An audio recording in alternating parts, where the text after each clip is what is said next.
David Archuleta is kicking off his Flirty era with a powerful message for pride. "It's fun to finally, for the first time in my life, feel comfortable in my own skin," said the American Idol veteran, who came out as queer in 2021. After a 5-year hiatus from the studio, David Archuleta is returning to the pop music scene this summer with a 6-song EP, Earthly Delights.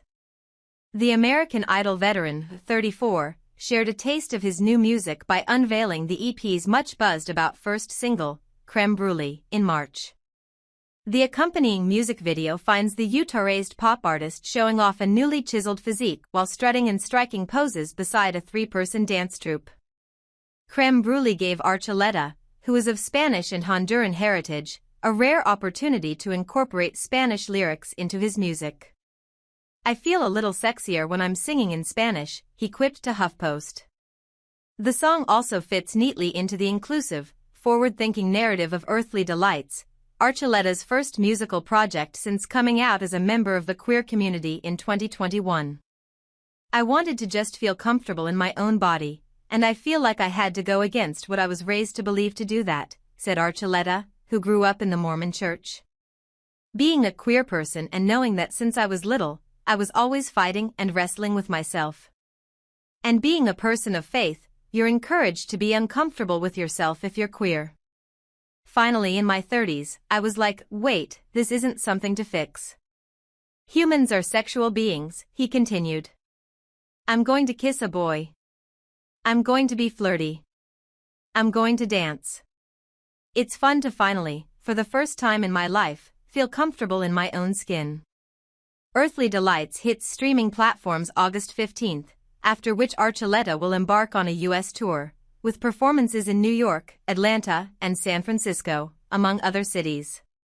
Ahead of the EP's release, he's acknowledging LGBTQ+ Pride Month by partnering with the online therapy and counseling site BetterHelp, in hopes of encouraging young queer people who may be struggling to come to terms with their sexuality or gender identity to seek professional help. Archuleta's passion for mental health advocacy has even impacted his music. His 2020 album was titled Therapy Sessions, a nod to his behind-the-scenes journey with his mental health while residing in Tennessee, when he turned to BetterHelp for the first time.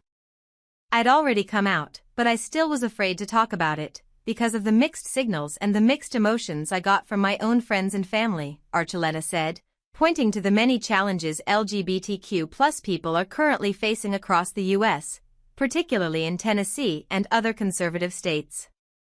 "Talking to my therapist, it was a queer therapist, meant they didn't have to ask me questions to try and understand what it was like to be queer," he added.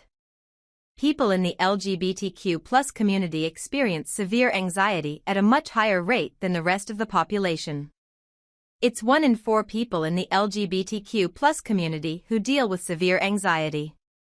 "My therapist got it and was able to address it. So it's helped me see the importance of therapy and finding the right therapist who can specifically talk to you about your specific needs." Since coming in as runner-up on the 7th season of American Idol in 2008, Archuleta has released 8 studio albums, including 2012's Forevermore and 2017's Postcards in the Sky, and has proven himself to be a formidable presence on the concert stage. Earlier this month he performed at his home state's LGBTQ+ Pride festivities in Salt Lake City for the first time. "The experience," he said, "was bittersweet. When I came out, I was so afraid of letting my Utah community down," he explained. "I'm in the process of writing a book, and a lot of what I talk about in my book is figuring out my queer identity, figuring out my religious journey and stepping away from religion. All of that happened while I was in Utah.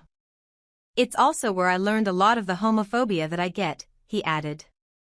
"It's been deep, processing and unraveling all of that. So to go back and see how big Utah Pride is and how many people were there, was so special."